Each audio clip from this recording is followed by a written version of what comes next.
if you wonder if you can use 3.5mm headphones on the Redmi Note 14s, let me quickly tell you. And as you take a look at the top of the phone right here, you can find that there is this jack port right here, a 3.5mm headphone jack available. So this means that you can indeed use headphones or some other stuff like speakers or anything like this.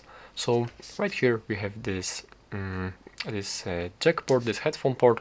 So let's plug it into our phone real quick, and as you plug it, you will be able to see that there on this notification bar there should appear this notification that headphones are connected. Oh yeah, right here. As you actually open the quick settings or the notifications right here, you will the quick settings only. You'll see that the headphones has been connected.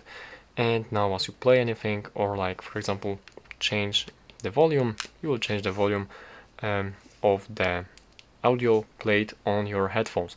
So this is a very quick answer for you. You can use for sure 3.5mm headphones.